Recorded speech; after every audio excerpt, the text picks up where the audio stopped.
Suasana sebelum terbit matahari, saya akan ceritakan tanda besar kiamat yang pertama. Suasananya begini tuan-tuan sekalian. Sebelum terbit matahari di sebelah barat, matahari akan menghilangkan dirinya selama 3 hari. Ini juga ada satu hadis yang sahih. Kata Rasulullah, apabila kalian bangun pada pagi itu, macam biasa kita solat subuh masih gelap. Selalunya jam 7 sudah cerah. Tetapi pada hari itu kita akan melihat jam 7, 8 pagi, 9 pagi, suasananya begini. Yang macam tuan-tuan tengok ni. Kita pun tengok, ni sudah jam 9. Jadi kita pun tengok ke langit, oh mungkin nak hujan kot. Masa berlalu, pukul 10, pukul 11 kita tengok masih gelap. Ini bukan hujan ni. Tidak ada awan yang gelap, tidak, ini bukan hujan. Maka ketika itu kita tahu, boleh jadi ini adalah tanda yang disebut oleh Rasulullah. Boleh jadi. Kita pun tunggu lagi. Selepas pukul 1 suasana masih gelap. Tok Bilal datang masjid apa semua, nak azan ke tidak ni? 12.30 sudah masuk waktu tapi masih gelap. Azan. Wahai Bilal yang belajar ilmu hadis tentang kiamat, azan. Seperti biasa. Kita pun solat macam biasa walaupun gelap. Manusia ketika itu sudah pun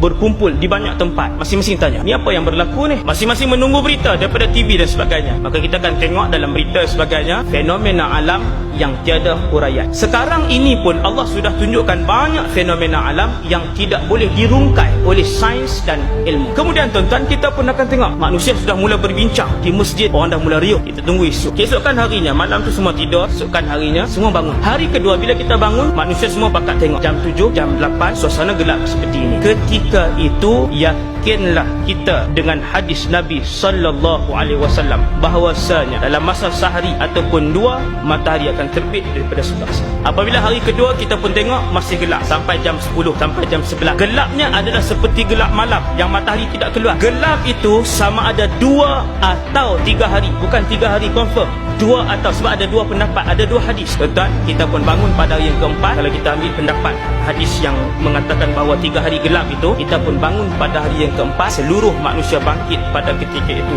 dan mendapati inna syamsa qad tala'at minal gharbi. Nabi kata seluruh penduduk bumi ini akan melihat matahari itu terbit daripada sebelah barat.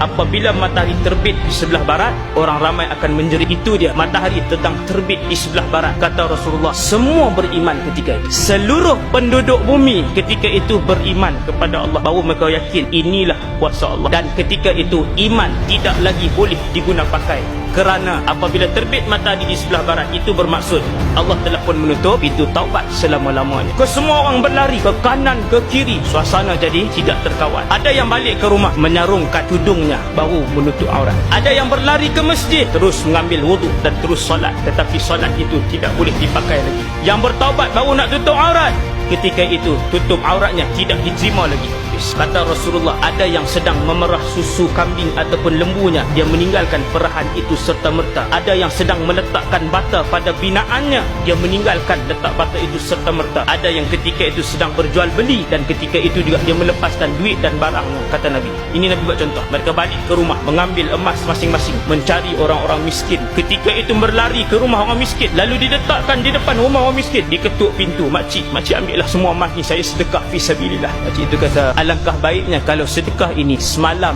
kamu berikan kepada saya, ia masih bermanfaat. Tuan-tuan, beramallah sebelum matahari terbit dari sebelah barat. Beramallah.